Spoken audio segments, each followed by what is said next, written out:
In der heutigen Folge gestalten wir ein eigenes Stück aus Klängen, Bildern und auch Bewegungen. Und wir zeigen euch eine Möglichkeit, wie man das machen kann. Überlegt euch, was wollt ihr umsetzen? Habt ihr vielleicht schon eine Geschichte im Kopf, die ihr gerne verklanglichen möchtet?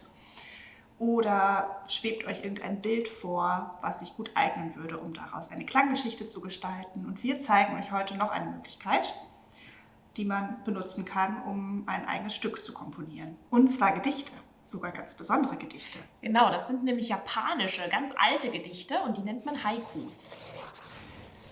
Als ich vors Tor trat und 5, 6 Schritte ging, der Wind des Frühlings. Sag mal, Sarah, wenn ich jetzt hier die Haikus so durchlese, du hast ja vorhin gesagt, dass man also die gut nutzen kann, um da jetzt zum Beispiel Bewegungen dazu zu machen. Hättest du denn bei dem ersten schon eine Idee? Mir fällt da irgendwie nicht so richtig was ein. Wir können das ja mal ausprobieren. Du liest mal die erste Zeile vor und du guckst irgendwie. Ich überlege mal, vielleicht fällt euch zu Hause auch eine passende Bewegung dazu ein. Als ich vors Tor trat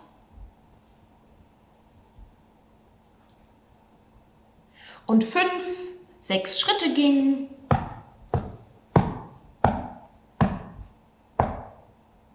der Wind des Frühlings.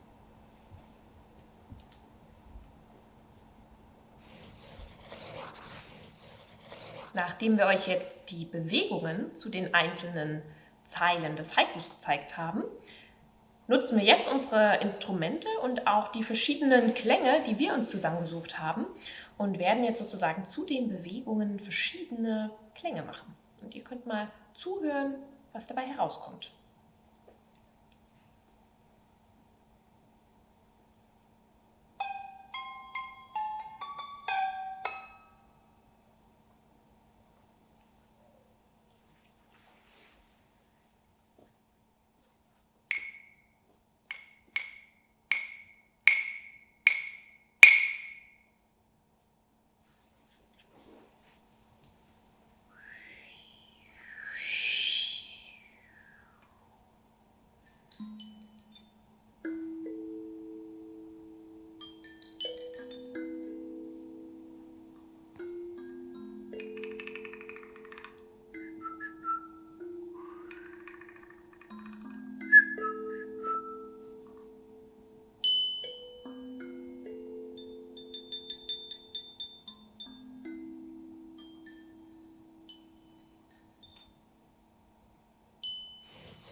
Damit wir unser Stück, das wir gerade erfunden haben, festhalten können, haben wir uns zu unseren 3 Klängen auch 3 Zeichen oder Symbole überlegt, die wir dann gleich wie eine Art Notation verwenden können. Das sind sie ja sogar. Genau. Und damit können wir gleich unser Stück noch verändern, verbessern, variieren, was uns so einfällt. Hier haben wir zum Beispiel den Wind. Das sich öffnende Tor. Aber der Wind kommt zum Schluss, oder? Ja. Hier waren noch die Schritte dazwischen. Das ist jetzt die richtige Reihenfolge, so wie wir es eben auch gespielt haben.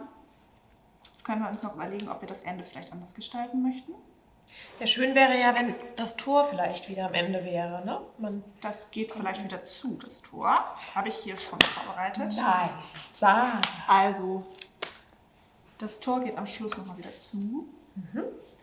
Und jetzt können wir auch noch überlegen, ob wir die Übergänge vielleicht etwas anders machen wollen. Ob wir hier vielleicht eine größere Pause haben. Sich 2 Sachen vielleicht ein bisschen überlappen. Ja, das sieht gut aus. Finde ich super.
Jetzt bist du dran. Wenn du Lust hast, auch ein Haiku zu vertonen, wie wir das gerade gemacht haben, haben wir hier 2 Vorschläge für dich. Du kannst dich aber auch von anderen Dingen inspirieren lassen. Da sind dir keine Grenzen gesetzt. Wir sind auch schon ganz gespannt, was so bei euch zu Hause für Musikstücke entstehen werden. Schön, dass du dabei warst. Viel Spaß beim Komponieren. Tschüss. Tschüss.